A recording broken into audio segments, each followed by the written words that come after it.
Menteri Hukum dan HAM Yasona Lauli merasa terhormat setelah menerima anugerah Bintang Mahaputra Adri Pradana dari Presiden Joko Widodo Rabu 11 November 2020. Yasona mengatakan tanda kehormatan itu akan dia jadikan sebagai suntikan semangat untuk menyelesaikan berbagai pekerjaan rumah di bidang hukum dan perundang-undangan.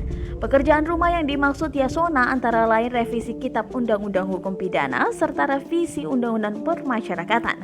Menurut Yasona, dibutuhkan pengabdian dan komitmen tinggi untuk menyelesaikan pekerjaan tersebut serta pekerjaan besar lainnya. Ia menyebut rencana revisi KUHP dan revisi Undang-Undang Pemasyarakatan itu memerlukan kerja keras layaknya menyusun Undang-Undang Cipta Kerja melalui metode Omnibus Law yang ia klaim menyederhanakan tumpang tindih peraturan dan akan membuka lapangan pekerjaan. Yasona menambahkan meski Bintang Mahaputra Adri Pradana diperuntukkan bagi perorangan, tanda kehormatan itu juga merupakan penghargaan kepada seluruh jajaran Kementerian Hukum dan HAM.